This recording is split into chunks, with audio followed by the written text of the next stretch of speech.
So బాబు అవినీతి సంబంధించినటువంటి ఆధారాలు పూర్తిగా దొరికాయి. ఆ తర్వాత స్కిల్ స్కామ్లో ఇటు వాదనలు ఏంటి, ప్రతివాదుల వాదనలు ఏంటి అనేది క్లియర్గా తెలుసుకునేటువంటి ప్రయత్నం చేద్దాం. సో రిమాండ్ ఆర్డర్ రిపోర్ట్కి సంబంధించినటువంటి క్లియర్ డీటెయిల్స్ ఇన్పుటేటర్ ఇస్మాయిల్తో కలిసి అందించేటువంటి ప్రయత్నం చేద్దాం. సో ఈ స్కామ్కి అంతా కూడా 2014లో ఒక రూపకల్పన చేసింది. దీని వెనకాల ఉంది పూర్తిగా అప్పట్లో ముఖ్యమంత్రిగా ఉన్నటువంటి చంద్రబాబు నాయుడు అని సిఐడి క్లియర్గా తనకు ఏదైతే రిపోర్ట్ చేసిందో కోర్టుకు సబ్మిట్ చేసినటువంటి దాంట్లో క్లియర్గా మెన్షన్ చేసింది. దానికి సంబంధించినటువంటి ఆర్డర్ రిపోర్ట్ మన దగ్గర ఎక్స్క్లూజివ్గా ఉండడం జరిగింది. దీంట్లో చూసుకున్నట్లయితే క్లియర్గా తెలుస్తోంది. సో స్కిల్ డెవలప్మెంట్ సంబంధించినటువంటి కార్పొరేషన్ ఏర్పాటు చేయడానికి ముందే, అంటే దగ్గర ఒక 3 నుంచి 4 రోజుల ముందే దీనికి సంబంధించి ఎవరైతే ఎండీగా నియమించారో సుబ్బారావు అనేటువంటి వ్యక్తిని అతను నియమించారు. అతనితో చంద్రబాబు నాయుడు నేరుగా సంప్రదింపులు జరిగింది. అదేవిధంగా దీంట్లో ఒక కీలకమైనటువంటి ఇంకొక విషయం ఏంటంటే స్కిల్ డెవలప్మెంట్కి సంబంధించి ప్రత్యేకంగా ఎంటర్ప్రైజెస్ అండ్ ఇన్నోవేషన్ అనేటువంటి ఇంకొక శాఖను ఏర్పాటు చేశారు. స్కిల్ డెవలప్మెంట్ నుంచి నేరుగా చంద్రబాబు నాయుడికి, ఇన్నోవేషన్ నుంచి నేరుగా చంద్రబాబు నాయుడికి కాంటాక్ట్ ఉండే విధంగా ఒక గ్రీన్ ఛానల్ ఏర్పాటు చేయడం జరిగింది. దానికి సంబంధించి సంచలన విషయాలన్నీ కూడా ఈ రిపోర్ట్లో పెట్టడం జరిగింది. ఇస్మాయిల్, ఎట్లా చూడొచ్చు అంటే ఇదంతా కూడా క్రిమినల్ ఇంటెన్షన్ అనేది మనకు క్లియర్గా కనబడుతోంది. అసలు కార్పొరేషన్ ఏర్పాటు చేయడానికి ముందే, ప్రత్యేక శాఖ ఏర్పాటు చేయడానికి ముందే క్లియర్గా చంద్రబాబు నాయుడుతో వీళ్ళందరూ సమావేశం అవడం, ఆ తర్వాత యూపీకి చెందిన క్యాడర్కి సంబంధించిన ఒకటి అపర్ నాని ఐఏఎస్ ఆఫీసర్ని తీసుకొచ్చి ఇక్కడ పెట్టడం, అది కూడా 3 నెలల ముందే ఆమెకు సంబంధించి ప్రాజెక్ట్ రిపోర్ట్ క్లియర్గా చెప్పడం. అంటే ఇక్కడ ఇంటెన్షన్ అనేది కనబడుతుంది. డబ్బులు ఎలా దోచుకోవాలనేది ఒక ఫ్లో చార్ట్ ప్రకారం వెళ్ళారనుకోవచ్చా? రిమాండ్ రిపోర్ట్లో ఏముంది అసలు? ఈ రిమాండ్ రిపోర్ట్ ఎందుకు ఇంపార్టెంట్ అనేది నేను చెప్పేటువంటి ప్రయత్నం చేస్తాను. ఎందుకంటే చంద్రబాబు నాయుడిని 14 రోజుల రిమాండ్కు న్యాయమూర్తి పంపించారు. 14 రోజులు ఆయన జైల్లో ఉండేటువంటి విధంగా జ్యుడిషియల్ కస్టడీకి పంపించారు. పంపించడానికి చాలా కారణాలు ఉన్నాయి. చాలామంది చంద్రబాబు నాయుడు తప్పు చేయలేదు, చంద్రబాబు నాయుడికి రాజకీయ కక్షతో ఇదంతా చేశారని చెప్తున్నారు. చంద్రబాబు నాయుడు ఎలాంటి తప్పు చేయకపోతే 14 రోజుల పాటు ఒక కోర్టు, గౌరవనీయులైనటువంటి కోర్టు ఎందుకు ఆయనను రిమాండ్కు పంపిస్తుంది అనేటువంటి ఒక క్వశ్చన్ డెఫినెట్గా రేజ్ అవుతుంది. అటువంటి అనుమానాలు ఉన్న వాళ్ళందరి కోసము నేను ఈ రిమాండ్ రిపోర్ట్లో ఏముందో చెప్పేటువంటి ప్రయత్నం చేస్తాను. ఇది ఒక 20 పేజీల రిమాండ్ రిపోర్ట్ నా చేతిలో ఉంది. ఈ 20 పేజీల రిమాండ్ రిపోర్ట్లో చాలా స్పష్టంగా మనం చూడొచ్చు. 10/9/2023 రోజు గౌరవనీయులైనటువంటి న్యాయమూర్తి గారు సంతకం చేసినటువంటి రిమాండ్ రిపోర్ట్. ఇందులో ఎందుకు చంద్రబాబు నాయుడిని రిమాండ్కు పంపించాలనేటువంటిది చాలా కూలంకుషంగా డిస్కషన్ అయింది. ఏదైతే రిమాండ్ రిపోర్ట్ ఇచ్చారో సిఐడి అధికారులు, అంటే మేము ఎందుకు అతన్ని రిమాండ్కు పంపించాలని అడుగుతున్నామో ఆ రిమాండ్ రిపోర్ట్ ఆధారంగా ఈ రిమాండ్ ఆర్డర్ వచ్చింది. ఇందులో చాలా కీలకమైనటువంటి విషయాలు, ఆధారాలు చాలా స్పష్టంగా కనిపిస్తాయి. ఇందులో ప్రధానమైనటువంటిది ఈ కేసు అనేటువంటిది ఎక్కడి నుంచి వచ్చింది, ఈ కేసుకు సంబంధించినటువంటి డీటెయిల్స్ ఏంటిది నేను మీకు చెప్పేటువంటి ప్రయత్నం చేస్తాను. ముఖ్యంగా 2018లో ఈ కేసుకు సంబంధించినటువంటి చాలా కీలకమైనటువంటి ఆధారాలు బయటకు వచ్చాయి. పూణేకి సంబంధించినటువంటి జిఎస్టీ అధికారులు 2 కంపెనీలు, డిజైన్ టెక్ అనేటువంటి కంపెనీ జిఎస్టీ కొల్లగొట్టి అదేవిధంగా ఎటువంటి సర్వీస్ ట్యాక్స్ కట్టలేదని దాన్ని గుర్తించి ఆ కంపెనీకి సంబంధించి ఒక ఇంటర్నల్ ఎంక్వైరీ చేసింది. ఆ ఇంటర్నల్ ఎంక్వైరీలో చాలా స్పష్టంగా ఆ కంపెనీ డొల్ల కంపెనీ అనేటువంటిది తేలింది. ఆ తర్వాత ఆధారాలను తీసుకుని ఆధారాలను అప్పటి చంద్రబాబు ప్రభుత్వంలో ఉన్నటువంటి అధికారులకు దానికి సంబంధించినటువంటి ఆధారాలను ఆ మొత్తం లేఖను పంపించారు. ఆ లేఖను పంపించిన తర్వాత ఆ లేఖకు సంబంధించి ఎటువంటి చర్యలు చేపట్టకుండా, ఎటువంటి యాక్షన్స్ తీసుకోకుండా అప్పటి ప్రభుత్వం ఉండిపోయింది. ఎటువంటి ఆధారాలు ఉన్నాయి? నిజంగానే చంద్రబాబు నాయుడు సమయంలో చాలామంది చెప్తున్నట్టుగా అసలు స్కిల్ డెవలప్మెంట్ జరిగిందా? వాళ్ళు చంద్రబాబు నాయుడుకి సంబంధించినటువంటి లాయర్ లేకుంటే సోషల్ మీడియాలో లేకుంటే మీడియాలో చాలామంది టీడీపీకి సంబంధించినటువంటి నాయకులు మాట్లాడుతున్నట్టు లక్షల మందికి స్కిల్ డెవలప్మెంట్ మీద ట్రైనింగ్ జరిగిందా అంటే జరగలేదు. చాలా స్పష్టంగా ఈ రిమాండ్ రిపోర్ట్లో పేజ్ నెంబర్ 3, పేజ్ నెంబర్ 4 చూసుకుంటే చాలా స్పష్టంగా మనకు అర్థమవుతుంది. స్కిల్ డెవలప్మెంట్స్ కోసం ట్రైనింగ్ మాడ్యూల్ కొనుగోలు చేస్తాం అనేటువంటి చాలా కంపెనీల పేర్లు చెప్పారు. ఆ కంపెనీల పేర్లు నేను చెప్తాను. రిమాండ్ ఆర్డర్లో ఉన్నటువంటి కంపెనీల పేర్లు చెప్తున్నాను. గౌరవనీయులైనటువంటి కోర్టు ద్వారా వచ్చినటువంటి డాక్యుమెంట్ ఆధారంగా చెప్తున్నాను. Allied computers, Patrick info services, ఎన్వెబ్ info services, Arihant traders, GS sales private limited, ఈ 6 కంపెనీల నుంచి పూర్తిగా మేము సాఫ్ట్వేర్ కొనుగోలు చేశాము అనేటువంటిది డిజైన్ టెక్ చెప్పినటువంటి మాట. కానీ జిఎస్టీ చేసినటువంటి పూర్తి ఆడిటింగ్లో ఈ కంపెనీలు అనేటువంటి షెల్ కంపెనీలు కేవలం తప్పుడు వేబిల్స్ పెట్టి తప్పుడు రసీదులతో డబ్బులను రూట్ చేయడానికి తయారు చేసినటువంటి కంపెనీలు. చాలా స్పష్టమైనటువంటి ఆధారం ఈ కేసుకు సంబంధించి ఇక్కడ ఉంది.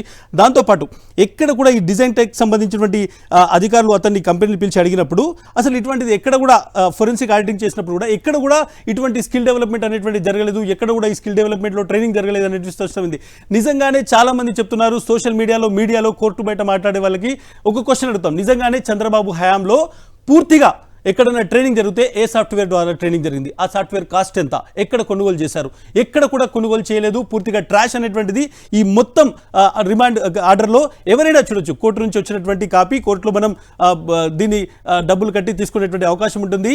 100 రూపాయలు కడితే డెఫినెట్గా వీళ్ళకు ఈ కాపీ దొరుకుతుంది. ఎవరైనా కోర్టు నుంచి కాపీ తీసుకొని చూడొచ్చు. చాలా స్పష్టంగా ఎక్కడ కూడా ఈవెన్ చంద్రబాబు నాయుడుకి సంబంధించినటువంటి న్యాయవాది కూడా తన ఆర్గ్యుమెంట్లో ఎక్కడ కూడా ఇందులో మేము ట్రైనింగ్ ఇచ్చాము, దీన్ని ఇక్కడ నుంచి కొనుగోలు చేసాము ఎక్కడ చెప్పలేదు. కాబట్టి పూర్తిగా ఇవి గాలి మాటలు, పూర్తిగా ఇందులో ట్రాష్ అనేటువంటిది రిమాండ్ ఆర్డర్ ద్వారా చాలా స్పష్టంగా అర్థమవుతుంది. రాజ్ కుమార్, ఇస్మాయిల్, ఇంకొక క్వశ్చన్ అంటే మనం పేజ్ నెంబర్ 10 అంటే ఇప్పటిదాకా ఎట్లా జరిగిందన్నది దాని మోడస్ ఆపరెండ్ అంతా చెప్పాం. సో పేజ్ నెంబర్ 10లో చూసుకుంటే మనకు క్లియర్గా అర్థమవుతుంది 2015కు సంబంధించి ఒక క్లియర్ ఎవిడెన్స్ అనేది సిఐడి కోర్టు ముందు ప్రొడ్యూస్ చేయడం జరిగింది. దాంట్లో క్లియర్గా చెప్పడం ఏంటంటే పూర్తి స్థాయిలో ఈ శాఖ ఏదైతే ఉందో దీన్ని ఏర్పాటు చేయక ముందే, అంటే కార్పొరేషన్ ప్రత్యేకంగా ఒక గ్రీన్ ఛానల్ కార్పొరేషన్ ఏర్పాటు చేయక ముందే సుబ్బారావు అనేటువంటి వ్యక్తిని తీసుకున్నాడు.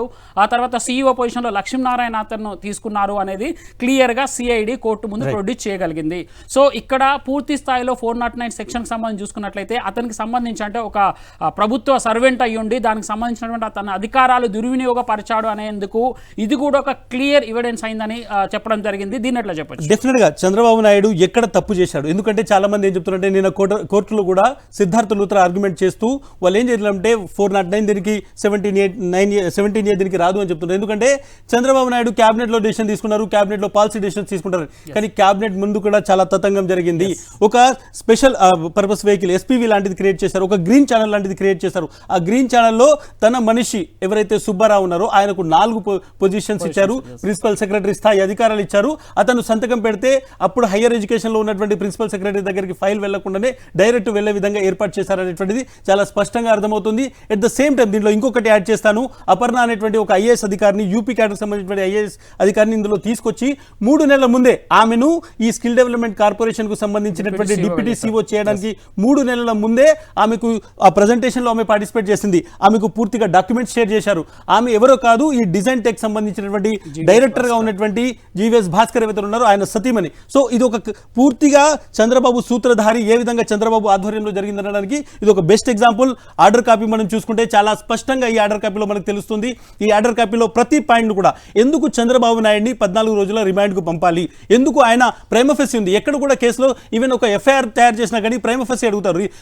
ఒక ఇన్వెస్టిగేషన్ స్టార్ట్ చేయాలన్నా కానీ ఒక ప్రైమఫెసి ఉండాలి. ప్రైమఫెసి అంటే ఈ కేసులో ప్రాథమికంగా ఆధారాలు ఉండాలి. ఆధారాలు లేకుండా ఎక్కడ కూడా పోలీస్ స్టేషన్లో నడవచ్చు, లేకుంటే పోలీసుల విచారణలో నడవచ్చు, కానీ కోర్టులో ఆధారాలు లేకుండా ఏ కేసు కూడా నిలబడది. అది ఢిల్లీ నుంచి సుప్రీంకోర్టులో ఉన్నటువంటి ఒక పెద్ద లాయరు వచ్చి ఆర్గ్యుమెంట్ చేసేటప్పుడు కోర్టులో డెఫినెట్గా ఆధారాలు ఉంటేనే కేసు నిలబడుతుంది. సో ఇక్కడ ఆధారాలు ఉన్నాయి. చంద్రబాబు నాయుడు ప్రధాన conspirator, highest beneficiary Chandrababu Naidu Telugu Desam party అనేటువంటి దానికి ఆధారాలు కావాల్సినటువంటి వాళ్ళు డెఫినెట్గా కోర్టు నుంచి వచ్చినటువంటి ఆర్డర్ కాపీ ఏందో అందులో వెతుక్కుంటే చాలా ఆధారాలు కనబడతాయి. ఇది ఒక ఆధారం డెఫినెట్గా రాజ్ కుమార్. రైట్ ఇస్మాయిల్, అంటే మొత్తం దాదాపుగా 9 సెక్షన్ల కింద కేసులు నమోదు చేయడం జరిగింది. దాంట్లో చూసుకున్నట్లయితే 409కి సంబంధించి కొంత లూత్రా ఎవరైతే చంద్రబాబు తరఫు నుంచి వాదిస్తున్నాడో లూత్రా వాదిస్తున్నాడు ఏంటంటే అతను సంతకం ఎక్కడ పెట్టలేదు, తనతో ఇంటెన్షన్ లేదు, ఇదంతా కూడా క్యాబినెట్ అప్రూవల్తో జరిగిందని చెప్తున్నారు. మనం వ్యూవర్స్కి చెప్పాల్సింది ఒకటే ఏంటంటే ఇదంతా కూడా 120B ప్రకారం నేరపూరిత కుట్ర, అంటే ఇంటెన్షనల్గా ముందుగానే దీనికి సంబంధించి ఒక స్కెచ్ చేయడం జరిగింది. ఆ స్కెచ్ చేసిన తర్వాతనే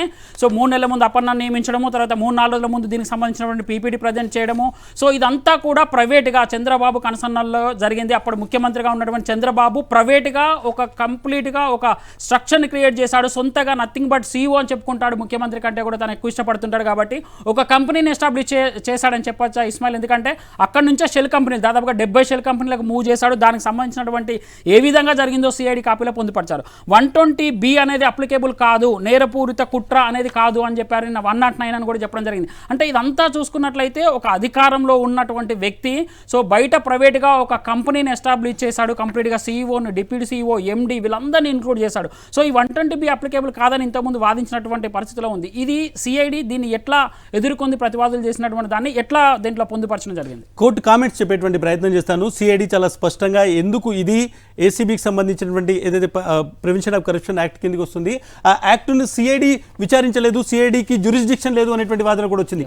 గతంలో చాలా హైకోర్టుకు సంబంధించినటువంటి డెసిషన్స్, చాలా ఆర్డర్స్ చూస్తే ఇటువంటి ఏదైతే ఎకనామిక్ అఫెన్సెస్ ఉన్నాయో అవి ప్రివెన్షన్ ఆఫ్ కరప్షన్ యాక్ట్ కింద వచ్చినప్పటికీ CIDకి జ్యూరిస్డిక్షన్ ఉంది. CID సిఐడి పూర్తిగా వీటిని విచారించవచ్చు అనేటువంటి హైకోర్టుకు సంబంధించినటువంటి చాలా ఆర్డర్స్ని సిఐడి కోర్టు ముందుంచింది. కోర్టు దాన్ని ఏకీభవించింది. దాంతో సో చాలా డెఫినెట్గా మనం ఇందులో 279 కోట్ల ప్రజాధనం, ఎవరైనా ఒక ముఖ్యమంత్రి కావచ్చు, లేకుంటే ప్రజాప్రతినిధి కావచ్చు, ఆఫీసులో ఉన్నటువంటి వాళ్ళు, మంత్రి కావచ్చు, లేకుంటే ఒక బ్యూరోక్రాట్ కావచ్చు, ఒక కస్టోడియన్ అంటే ప్రజలకు సంబంధించినటువంటి డబ్బుకు, ప్రజలు ఇచ్చినటువంటి ఒక అధికారానికి ఒక కస్టోడియన్ అంటే దాన్ని మనం ఒక కాంప్రహెన్సివ్గా ఇంటి పెద్దలు అంటాడు, ఒక రక్షకుడుగా ఉండాలి. దాన్ని బ్రీచ్ చేస్తూ ప్రజల డబ్బును తన అవసరాల కోసము పర్సనల్గా తన కోసం వాడుకున్నటువంటి వ్యక్తి 279 కోట్లు పూర్తిగా దారి మళ్లించినటువంటి కేసులో డెఫినెట్గా 120B ఇక్కడ వస్తుంది. 109 సెక్షన్ కూడా దీనికి అట్రాక్ట్ అవుతుంది అనేటువంటిది కోర్టు చెప్పినటువంటి మాట. చాలా మంది సెక్షన్స్ కరెక్ట్గా లేవు, ఆర్డర్ కాపీ సరిగ్గా లేదు అనేటువంటిది. ఇది ఒక న్యాయమూర్తి ద్వారా కోర్టు ద్వారా వచ్చినటువంటి కాపీ గురించి చెప్తున్నాను. ఇది సిఐడి ఇచ్చినటువంటి ఛార్జ్షీట్ కాదు, పోలీస్ స్టేషన్లో ఒక SHO చేసినటువంటి FIR కాదు. ఇది కోర్టు నుంచి వచ్చినటువంటి ఆర్డర్ కాపీ. భారతదేశంలో రాజ్యాంగంలో చదువుకున్న ప్రతి ఒక్కరికి ఈ కాపీ ఒక విలువ, దీని యొక్క ఇంపార్టెన్స్ అర్థమవుతుంది.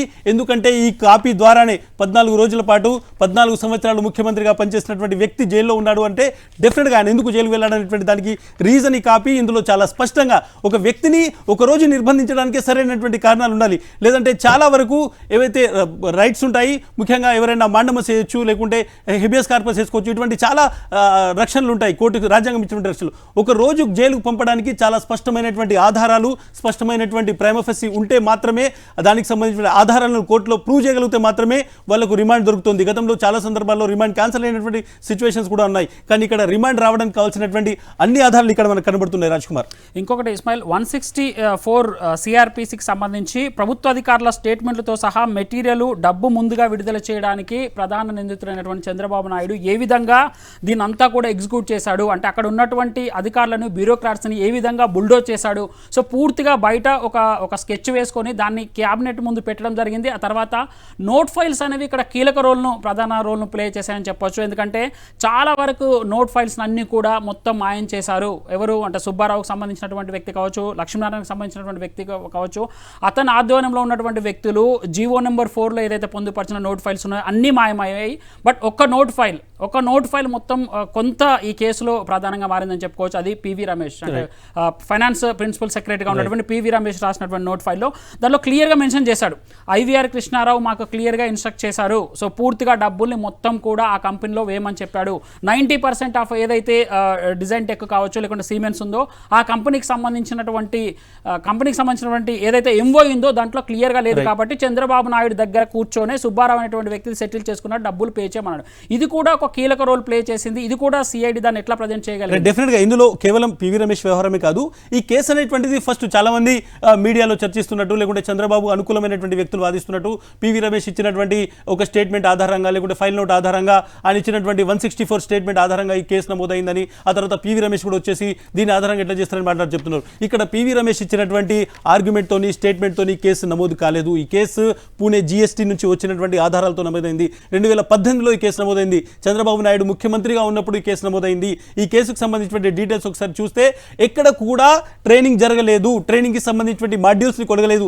3,356 కోట్ల ప్రాజెక్ట్ ఇది. ఒక సాఫ్ట్వేర్ కొనుగోలు చేయాలంటే వాళ్ళు ఇచ్చేటువంటి సాఫ్ట్వేర్ అండ్ హార్డ్వేర్ మెకానిజానికి 3,356 కోట్లు జరుగుతుందని ఈ ప్రాజెక్ట్ను డిజైన్ చేశారు. ఒక డీటెయిల్డ్ ప్రాజెక్ట్ రిపోర్ట్ను క్యాబినెట్ అప్రూవ్ చేసింది. దానికి సంబంధించిన 10% గవర్నమెంట్ ఇచ్చేటువంటి వాటాను వాళ్ళు 271 కోట్ల రూపాయలు వివిధ ఆర్డర్స్లో, బిజినెస్ ఆర్డర్స్లో రిలీజ్ చేశారు. సో ఇటువంటి బడ్జెట్ రిలీజ్ ఆర్డర్స్ కూడా మనం చూసాము. సో ఈ 270 కోట్లు గవర్నమెంట్ వచ్చింది. నిజంగానే 3,356 కోట్లకు సంబంధించిన ప్రాజెక్ట్ను మీరు ట్రైనింగ్ చేస్తే ఎక్కడి నుంచి సాఫ్ట్వేర్ కొనుగోలు చేశారు? జావా లాంటి సాఫ్ట్వేర్ మార్కెట్లో 3,000 నుంచి 4,000కు ట్రైనింగ్ దొరుకుతుంది. మరి ఇంత కాస్ట్లీ సంబంధించినటువంటి సాఫ్ట్వేర్ను ఎక్కడి నుంచి కొనుగోలు చేశారు? హార్డ్వేర్ ఎక్కడి నుంచి వచ్చింది? దానికి సంబంధించినటువంటి బిల్స్ ఎక్కడ ఉన్నాయి? దానికి సంబంధించినటువంటి రసీదులు ఎక్కడ ఉన్నాయి? ఎక్కడ కూడా లేదు. ఈ కేసు అక్కడి నుంచి స్టార్ట్ అయింది. GST ఎగ్గొట్టిన తర్వాత దీనికి సంబంధించినటువంటి మొత్తం డీటెయిల్స్ అక్కడి నుంచి వచ్చాయి. ఇవన్నీ డొల్ల కంపెనీలని, ఈవెన్ సిమెన్స్కి సంబంధించినటువంటి కంపెనీ కూడా, ఇంటర్నేషనల్ కంపెనీ వచ్చి ఈ కంపెనీకి సంబంధించి మాకు ఈ ట్రైనింగ్కి ఎటువంటి సంబంధం లేదు, మాకు తెలియదు, అసలు ఏం ట్రైనింగ్ జరగలేదని వాళ్ళు డైరెక్ట్గా చెప్పారు. వాళ్ళ స్టేట్మెంట్స్ ఉన్నాయి. సిమెన్స్ ఇంటర్నల్గా ఒక ఎంక్వైరీ చేసుకుంది. ఇంటర్నేషనల్ జర్మనీకి సంబంధించిన ఒక పెద్ద కంపెనీ, ఇంటర్నేషనల్ ఇంటర్నేషనల్ బ్రాండ్ దాని ఇమేజ్ దెబ్బతినకుండా ఉండేందుకు మాకు సంబంధం లేదు అనేటువంటిది వాళ్ళు ఇంటర్నల్గా చేసి వాళ్ళు రిపోర్ట్ ఇచ్చారు. ఈవెన్ సిమెంట్ సంబంధించిన డైరెక్టర్ వచ్చి స్టేట్మెంట్ ఇచ్చారు. ఇవన్నీ అక్కడి నుంచి వచ్చాయి. కానీ డబ్బులు ఏ విధంగా వాళ్ళు రిలీజ్ చేయించారంటే దానిలో చంద్రబాబు నాయుడు చాలా తెలివిగా వ్యవహరించారనేటువంటిది ఇందులో చాలా స్పష్టంగా కనబడుతోంది. ఆయన డైరెక్ట్గా తనకు సంబంధించినటువంటి సుబ్బారావును అప్పటి సీఎస్గా ఉన్నటువంటి ఐవైఆర్ కృష్ణారావు దగ్గర పంపించి ముఖ్యమంత్రి గారి దగ్గర మీటింగ్ జరిగింది. ఇమీడియట్గా డబ్బులు రిలీజ్ చేయమని చెప్తారు. ఈ మొత్తం కేసులో సునీత అనేటువంటి ఒక ఐఏఎస్ ఆఫీసర్ అప్పుడు ఫైనాన్స్ డిపార్ట్మెంట్కి సంబంధించి ఆమె సెక్రటరీగా ఉన్నారు. ఆమె చాలా సందర్భాల్లో ఎక్కడ కూడా ఒక ఖచ్చితంగా క్యాబినెట్ అప్రూవల్ లేకుండా ఒక కార్పొరేషన్ సంబంధించినటువంటి ఏర్పాటు జరగకూడదు అనేటువంటి ఒక నోటు దీనిలో మనకు కనిపిస్తుంది. ఏదైతే అప్పటి ఆఫీసర్ సునీత రాసినటువంటిది ఈ కేసుకు సంబంధించి ఒకేసారి ఇన్ని డబ్బులు విడుదల చేయడం కరెక్ట్ కాదు, విడతల వారీగా రిలీజ్ చేద్దాము, గవర్నమెంట్ ఒకసారి ఆలోచించాలని ఆమె చాలా స్పష్టంగా చెప్పింది. అయినప్పటికీ అప్పుడున్నటువంటి పివి రమేష్ ఇది ముఖ్యమంత్రి గారి దగ్గర తీసుకున్నటువంటి నిర్ణయము. సుబ్బారావు ఎవరైతే ఉన్నారో ఈ కేసుకు సంబంధించి ఆయన డైరెక్ట్గా వచ్చేసి ఐవైఆర్ కృష్ణారావుకు చెప్పారు అప్పటి సీఎస్కు ఖచ్చితంగా విడుదల చేయమని ఒక నోట్ ఫైల్ రాసినటువంటి సిచ్యువేషన్ అది కూడా ఇక్కడ ఆధారాలతో దొరుకుతుంది. ఎక్కడ కూడా ఇది పాలసీ డెసిషన్లో క్యాబినెట్లో పాలసీ డెసిషన్ తీసుకుంటే రూల్స్కు విరుద్ధంగా ఎక్కడైతే గవర్నమెంట్ బిజినెస్ ఆర్డర్ ఉంటుందో దానికి వ్యతిరేకంగా డబ్బులు రిలీజ్ చేయాలని ఎక్కడ కూడా క్యాబినెట్ పాలసీ డెసిషన్ తీసుకోదు. కానీ క్యాబినెట్ పేరుతో దీన్ని పూర్తిగా తప్పించుకునేటువంటి ప్రయత్నం జరుగుతుంది. ఇందులో చాలాసార్లు ఆధారాలు ఉన్నాయి. ఆధారాలు అనేటువంటివి కోర్టు ద్వారా వచ్చినటువంటి 20 పేజీల ఆర్డర్లో చాలా స్పష్టంగా ఉన్నాయి. ఒకటి కాదు, రెండు కాదు. చంద్రబాబు నాయుడే దీనికి సూత్రధారి, చంద్రబాబు నాయుడే హైయెస్ట్ బెనిఫిషరీ, చంద్రబాబు నాయుడు ద్వారా తెలుగుదేశం పార్టీకి చంద్రబాబు నాయుడికి లబ్ధి చేకూరింది అనేటువంటి దానికి డెఫినెట్గా వస్తుంది. డబ్బులు ఎక్కడికి వెళ్ళాయని చాలా మంది చెప్తున్నారు. డబ్బులు ఎక్కడికి వెళ్ళాయనేటువంటిది ఐటీ నోటీసుల ద్వారా బయటకు వచ్చింది. 118 కోట్లకు సంబంధించినటువంటి డబ్బులు, చాలా విషయాలకు సంబంధించినటువంటి డబ్బుల్ని పెండ్యాల శ్రీనివాస్ లాంటి వాళ్ళు, అదేవిధంగా మనోజ్ వాసుదేవన్ పార్సాన్ లాంటి వాళ్ళు తీసుకున్నారు అనేటువంటిది ఐటీ నోటీస్ చెప్తుంది. ఈ డబ్బులు కూడా ఎక్కడికి వెళ్ళాయనేటువంటిది చంద్రబాబు కస్టడీలో విచారించిన తర్వాత డెఫినెట్గా బయటకు రాబోతుంది. మీరు చెప్పిన దానికి యాడ్ ఆన్ ఇస్మాయిల్, ఎందుకంటే ఎన్ఫోర్స్మెంట్ డైరెక్టరేట్కి సంబంధించి కూడా పూణేలో కొంత నోటీసులు ఇవ్వడం జరిగింది. దగ్గర 7గురికి సంబంధించి విచారణ జరిగింది. జీఎస్టీ విషయంలో కూడా దాదాపుగా ఇదే 7గురు దాంట్లో కూడా ఇన్వాల్వ్ అయినట్టు ఎగ్జాక్ట్లీ 4 అరెస్ట్ కూడా జరిగింది. దాంట్లో సుమన్ బోస్ అని అప్పట్లో సిమెంట్స్ గ్లోబల్ హెచ్ఆర్ క్యూస్ అక్కడ లీగల్ వాళ్ళు చెప్పిన దాని ప్రకారం ఒక స్టేట్మెంట్ ఏమైతే ఉందంటే, సో ఇతన్ని పేరును సుమన్ బోస్ అనేటువంటి వ్యక్తి పేరును ఇక్కడ ఉన్నటువంటి ఈ సుబ్బారావు అనేటువంటి వ్యక్తులు వీళ్ళందరూ కూడా క్లియర్గా వాళ్ళు ఉపయోగించారు తప్ప మాకు ఎలాంటి సంబంధం లేదని ఈడీకి ఇచ్చినటువంటి రిపోర్ట్లో సిమెంట్స్ ఇంటర్నేషనల్ కంపెనీ తెలపడం జరిగింది. సో దీన్ని బట్టి చెప్పొచ్చు అంటే డిజైన్ టెక్ అనేటువంటి కంపెనీని ఒకటి ఎస్టాబ్లిష్ చేయాలి. ఆ డిజైన్ టెక్ ద్వారా ఒక పెద్ద కంపెనీ తోటి ఒప్పందం కుదుర్చుకోవాలి. సో ఆ మోడస్ ఆపరెంట్ అనేది సేమ్ ఉంటుంది. ఇంటర్నేషనల్ లెవెల్లో ఉండేటువంటి కంపెనీతో ఒప్పందం కూర్చుకోవడం, ఇక్కడ లోకల్గా చంద్రబాబుకు తనకు దగ్గరగా ఉండేటువంటి కంపెనీని కొత్తగా సృష్టించడం, సబ్ కాంట్రాక్టర్ తీసుకోవడం, అక్కడ నుంచి క్యాష్ విత్డ్రావల్ చేసుకునేటువంటి అంచనాలు ఉండే విధంగా ఒక 70-80 కంపెనీలు చేసుకోవడం, ఆ 70-80 షెల్ కంపెనీల ద్వారా డబ్బులు విత్డ్రా చేసుకోవాలి. ద సేమ్ కేస్ మనకు అమరావతికి సంబంధించిన దాంట్లో కూడా జరిగింది. 118 కోట్ల స్కామ్కి సంబంధించిన దాంట్లో కూడా బయటపడినటువంటి విషయాన్ని. అంటే ఈ మోడస్ ఆపరెండా రెండు సేమ్ ఉన్నాయి. మనకు ఇంకొకటి పిటి వారెంట్ కూడా జారీ చేసినట్టుగా కనబడుతోంది. అంటే ఈ కేసుకి ఆ కేసుకి ఎక్కడ లింక్ ఉంది, దానికి సంబంధించి కూడా సిఐడి దాంట్లో ఎఫ్ఐఆర్ అంటే సిఐడి నమోదు చేసినటువంటి కాపీలో ఏమైనా పెట్టిందా, కోర్టు ముందు పెట్టిందంటే సిఐడి ఇచ్చినటువంటి రిమాండ్ రిపోర్ట్లో కొంతవరకు ఈ కేసుకి సంబంధించి మోడస్ ఆపరెండా రాశారు. బట్ దట్ పార్ట్ ఈ రోజు ఉన్నటువంటి ఆర్డర్ కాపీలో లేదు. బట్ డెఫినెట్గా మనం ఒక విషయాన్ని ఇందులో చెప్పాలి. మోడస్ ఆపరెండా ఏ విధంగా జరిగింది అనేటువంటి దాన్ని డెఫినెట్గా కొన్ని షెల్ కంపెనీస్ని తయారు చేశారు. ఆ షెల్ కంపెనీస్ ఆధారంగా ఈ మొత్తం డబ్బును రూట్ చేసేటువంటి ప్రయత్నం చేశారు. చంద్రబాబు నాయుడుకి సంబంధించినటువంటి చాలా కేసెస్ మనం చూస్తే, చాలా ఇష్యూస్ సంబంధించి చూస్తే, ఐటీ ఇచ్చినటువంటి 118 కోట్ల నోటీస్కి సంబంధించి చూసినా, దాంతోపాటు ఏదైతే అమరావతిలో జరిగినటువంటి క్విట్ ప్రోకో చూసినా, ఇక్కడ కంపెనీ చూసినా, నేను ఒక కంపెనీని స్టార్ట్ చేస్తాను, ఆ కంపెనీ ద్వారా డబ్బులు ఇస్తాము, ఆ డబ్బులు అటువంటివి మళ్ళీ షెల్ కంపెనీ ద్వారా మాకు రావాలి అనేటువంటిది చాలా స్పష్టంగా ఒక విషయం ఇందులో చెప్పాల్సి ఉంటుంది. ఈ కేసులో ప్రైమ్ ఆఫీస్ ఏంటిది, అసలు ఈ కేసులో ఆధారం ఏంటిదంటే ఒకే ఒక్క మాట, ఇది మొత్తం ఒక సేవ లాంటిది. 3000 crores సిమెంట్స్ అనేటువంటిది ఒక గ్రాంటీని ఏడుగా ఇస్తుంది. దాని ద్వారా పిల్లలకు ట్రైనింగ్ ఇవ్వాలి. దానిలో 10% అనేటువంటి దానికి 370 కోట్ల రూపాయలు గవర్నమెంట్ ఇవ్వాలి. గవర్నమెంట్ కూడా అది కలిపితే మొత్తం 3350 కోట్లు అవుతుంది. ఇది విద్యార్థులకు ట్రైనింగ్ ఇచ్చేటువంటిది. ఇందులో ఎక్కడ కూడా లాభం లేదు, ఇందులో ఎక్కడ కూడా డబ్బులు సంపాదించే అవకాశం లేదు. కానీ ఖచ్చితంగా సుబ్బారావు ఎవరైతే ఇందులో ఉన్నారో, సీఈఓగా పనిచేసినటువంటి సుబ్బారావు ఉన్నారో, ఆయనకు సంబంధించింది మనం చూస్తే చాలా స్పష్టంగా ఒకటి అర్థమవుతుంది. ఈ కేసుకు సంబంధించి ఇందులో పూర్తిగా ఈ కేసుకు సంబంధించినటువంటి దాంట్లో లాభానికి సంబంధించి సిమెంట్స్ ప్రతినిధులు ఎవరైతే చెప్పుకున్నారో వాళ్ళకి వీళ్ళ మధ్య 7 ఈమెయిల్స్ జరిగినాయి. ఆ ఈమెయిల్స్లో లాభాల గురించి మాట్లాడుకున్నారు. ఆ లాభాలు ఎంత అనేటువంటిది మాట్లాడుకున్నారు. కాబట్టి ఈ లాభాల్లో చాలా స్పష్టంగా ఒకటి అర్థమవుతుంది, ఇది డబ్బులు పంచుకోవడానికి చేసినటువంటి ఒక మాడ్యూల్, ఇది డబ్బులను గెయిన్ చేయడానికి వచ్చినటువంటి మాడ్యూల్. డిజైన్ టెక్ అనేటువంటిది డబ్బులు ఇందులో సంపాదించింది. ఆ డబ్బులకు జీఎస్టీ కట్టలేదు. ఆ కట్టని జీఎస్టీ ద్వారా మొత్తం జీఎస్టీకి సంబంధించి పూణే డీజీ ఆఫీస్ అనేటువంటి దాన్ని వెలికి తీసింది. ఆ తర్వాత అది మొత్తం బయటికి వచ్చింది. వచ్చిందనేటువంటిది చాలా స్పష్టంగా అర్థమవుతుంది. ఈ కేసులో వివరాలు ఆ విధంగా బయటకు వచ్చాయి. ప్రైమ్ ఆఫీసీ ఎక్కడ ఉంది, చంద్రబాబు నాయుడు రోల్ అనేటువంటిది ఏ విధంగా ఒక వ్యక్తికి 4 పదవులు అప్పచెప్పి తన మనిషికి అతనికి సంబంధించినటువంటి ఒక కోబ్రదర్ని తీసుకొచ్చి ఆయనను ఎవరైతే ఉన్నారో ఆయనను ఇక్కడ చార్టెడ్ అకౌంటెంట్ చేస్తారు. ఎవరైతే తనకు అనుకూలమైనటువంటి ఒక రిటైర్డ్ ఐఏఎస్ ఆఫీసర్ ఉన్నారో ఆయనను ఇందులో సీఓ చేస్తారు. తనకు సంబంధించినటువంటి ఒక కంపెనీ ప్రతినిధి వాళ్ళ సతీమణిని ఇక్కడ తీసుకొచ్చి ఆమెను డిప్యూటీ సీఓ చేస్తారు. ఈ కేసులో ముఖ్యమంత్రి గారు చెప్పారని, అప్పటి సిఎస్ గారు వచ్చి చెప్పారని, దానికి అప్పుడున్నటువంటి ఫైనాన్స్ ప్రిన్సిపల్ సెక్రటరీ అయినటువంటి పివి రమేష్ ఒక నోట్ రాసి అప్పుడున్నటువంటి ఫైనాన్స్ సెక్రటరీ అయినటువంటి అధికారి సునీత గారికి చెప్పడం ద్వారా ఈ డబ్బులు రిలీజ్ అయ్యాయి. ఆమె అబ్జెక్షన్ చెప్పినా దాన్ని పట్టించుకోలేదు. ఒక కార్పొరేషన్ ఏర్పాటు చేయాలంటే క్యాబినెట్ అప్రూవల్ మినిమం. ఇది చంద్రబాబు నాయుడు 14 ఏళ్ళు ముఖ్యమంత్రి పనిచేసినటువంటి చంద్రబాబు నాయుడు ఖచ్చితంగా తెలుసు. కానీ క్యాబినెట్లో పెట్టకుండా స్కిల్ డెవలప్మెంట్ అనేటువంటి కార్పొరేషన్ తయారు చేస్తారు. అసలు దీని స్టార్టింగ్ నుంచి అవినీతి ఉంది. కాబట్టి ప్రతి అడుగులో ఈ మొత్తానికి సంబంధించి ఇందులో మొత్తం విషయం ఏంటంటే ఈ రోజు సిఐడి ఇచ్చినటువంటి రిపోర్ట్లో, నేను ఆర్డర్ కాపీ గురించి చెప్పట్లేదు, రిపోర్ట్లో వాళ్ళు చెప్పినటువంటి విషయం ఏంటంటే ఈ మొత్తం డబ్బులకు సంబంధించి మీరు ఎవరు కూడా సిమెన్స్ వాళ్ళని అడగొద్దు అని అధికారులకు మీటింగ్ పెట్టి మరి చంద్రబాబు చెప్పాడనేటువంటిది సిఐడి. అది ఇంకా ప్రూవ్ కావాల్సి ఉంది. అది ఆర్డర్ కాపీలో లేదు. బట్ సిఐడికి సంబంధించిన ఆర్గ్యుమెంట్ చెప్తున్నాను. నేను దాన్ని ఈ ఆర్డర్ కాపీతో జత చేయడం లేదు, ఈ ఆర్డర్ కాపీలో ఉన్నట్టు అబద్ధం చెప్పడం లేదు. కానీ సిఐడి ఆర్గ్యుమెంట్ చేసింది, దానికి సంబంధించినటువంటి వాస్తవాలు కూడా రావాల్సి ఉంది. ఇంకొకటి ఇస్మాయిల్, అంటే పూర్తి స్థాయికి సంబంధించి దీంట్లో ఏదైతే జియో నెంబర్ 4 ఉందో దానికి సంబంధించినటువంటి కొన్ని, అంటే ఫస్ట్ వీళ్ళు జియో జారీ చేసినప్పుడేమో ఒక విధంగా క్యాబినెట్ ముందు రిప్రజెంటేషన్ చేశారు. ఆ తర్వాత కంపెనీలకు ఫేవర్గా ఉండే విధంగా ఎంఓయూ కుదుర్చుకున్నప్పుడు 90% గ్రాంటెడ్ అయితే ఉందో దాని గురించి ఎక్కడ కూడా అధికారులు అడగకూడదు, మనం ముందుగానే స్కిల్డ్ ఏదైతే 6 క్లస్టర్స్ పెట్టాలనుకుంటున్నారో దానికి సంబంధించి 10% అమౌంట్ ఇవ్వాలని అధికారులకు ఆదేశాలు జారీ చేసిన విధానాన్ని, అంటే అక్కడ ఉన్నటువంటి ఫైల్లో ఏదైతే నోట్ ఫైల్స్ ఉన్నాయో లేకుంటే దానికి సంబంధించి ఎంఓయూకి సంబంధించిన ఫైల్స్ ఉన్నాయో అవన్నీ మాయం చేశారనేటువంటి దాని మీద కూడా ప్రధానంగా కేసు నడిచినట్టుగా కనబడుతోంది. ఇది కూడా బయటకు వచ్చి చంద్రబాబు మళ్ళీ సాక్ష్యాలు మారుస్తాడేమో అనేటువంటి దానిపైన సిఐడి అనుమానం వ్యక్తం చేసిన దాన్ని నిన్న వాదనలు కూడా చూసాం. దీని గురించి ఎట్లా చెప్పొచ్చు? చంద్రబాబు నాయుడును ఎందుకు చాలా మంది పాత కేసు ఇది 2015లో జరిగింది, 17లో జరిగింది, ఇప్పుడు విచారణ జరుగుతున్నప్పుడు చంద్రబాబు నాయుడు ఎందుకు జైల్లో పెట్టాలి, ఇంట్లో పెట్టొచ్చు కదా, ఆయన విచారణకు పిలవచ్చు కదా అనేటువంటి ఒక చర్చ జరుగుతుంది. రెండో చర్చ, చంద్రబాబు నాయుడిని పోలీసులు కస్టడీ అడిగేటువంటి కస్టడీ పిటిషన్ చేశారు, అసలు కస్టడీలో విచారించాల్సినటువంటి అవసరం ఉంది. ఖచ్చితంగా ఉంది. 2018లో ఈ కేసుకు సంబంధించినటువంటి విచారణ జరుగుతుంది. ముఖ్యంగా అప్పుడు అక్కడ ఉన్నటువంటి పూణేలో ఉన్నటువంటి జిఎస్టీకి సంబంధించిన డీజీ ఒక లేఖ రాసి మీ రాష్ట్రంలో మీరు స్కిల్ డెవలప్మెంట్ సంబంధించి ఎవరికైతే కాంట్రాక్ట్ ఇచ్చారో ఆ కాంట్రాక్ట్ తీసుకున్నటువంటి అన్ని డొల్ల కంపెనీలు వాళ్ళు ఎటువంటి సాఫ్ట్వేర్ను కొనుగోలు చేయలేదు, మా విచారణలో తేలిందని చెప్తే ఇమీడియట్గా చర్య తీసుకొని డబ్బులు ఆపాల్సింది పోయి, లేకుంటే వచ్చినటువంటి డబ్బు రికవరీ కోసం ప్రయత్నం చేయాల్సినటువంటి అప్పటి ముఖ్యమంత్రిగా ఉన్నటువంటి చంద్రబాబు ప్రభుత్వము ఇమీడియట్గా దీనికి సంబంధించినటువంటి సాక్ష్యాలను మాయం చేసేటువంటి ఒక ప్రయత్నం చేసింది. జీవో నెంబర్ 4కు సంబంధించి లక్ష్మీనారాయణకు సంబంధించినటువంటి ఓఎస్డీగా ఉన్నటువంటి వ్యక్తి డైరెక్ట్గా వెళ్ళి ఈ ఫైల్ను మాయం చేశారనేటువంటిది చాలా స్పష్టంగా ఈ కేసులో సిఐడి రిమాండ్ రిపోర్ట్లో చెప్పింది. చాలా స్పష్టంగా క్లియర్గా చెప్పినటువంటి విషయం, ఆ జీవో నెంబర్ 4 సంబంధించినటువంటి చాలా నోట్ ఫైల్స్ ఉన్నాయో వాటిని మాయం చేశారు. సో దాంతో పాటుగా ఇప్పుడు 118 కోట్లకు సంబంధించి ఇన్కమ్ ట్యాక్స్ డిపార్ట్మెంట్ ఇచ్చినటువంటి నోటీస్ వెంటనే ఈ కేసుతో సంబంధం అని సిఐడి రంగంలోకి దిగి ఇద్దరు వ్యక్తులకు, మనోజ్ వాసుదేవన్ పార్థసాని అనేటువంటి వ్యక్తి ఎవరైతే చంద్రబాబు నాయుడుతో షాపూర్జీ పల్లంజీకి సంబంధించినటువంటి వ్యవహారం మొత్తం నడిపాడో అతను చంద్రబాబు నాయుడికి చాలా కాలంగా నీడలాగా ఉన్నటువంటి వ్యక్తి పెండ్యాల శ్రీనివాసరావు, ఆయన పర్సనల్ సెక్రటరీ. వీళ్ళిద్దరికి సెప్టెంబర్ 5వ తేదీన ఒక నోటీస్ ఇవ్వడం జరిగింది.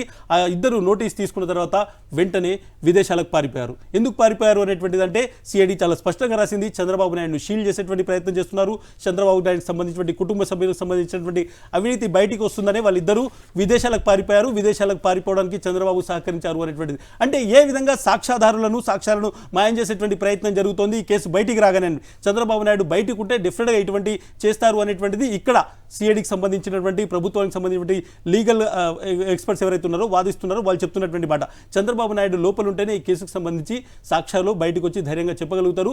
దాంతోపాటు చంద్రబాబు నాయుడుతో మిగిలిన ఎవరైతే గతంలో ఈ మొత్తం వ్యవహారంలో ఉన్నారో డిజైన్ టెక్ సంబంధించినటువంటి వాళ్ళు, సిమెన్స్ అని చెప్పుకున్నటువంటి వాళ్ళందరినీ కూర్చోబెట్టి విచారిస్తే చాలా విషయాలు బయటకు వస్తాయని చెప్తున్నారు. అందుకే చంద్రబాబు నాయుడుకి రిమాండ్ అవసరము, తర్వాత కస్టడీ అవసరం అనేటువంటిది ఇక్కడ సిఐడి న్యాయవాదులు చెప్తున్నటువంటి మాట.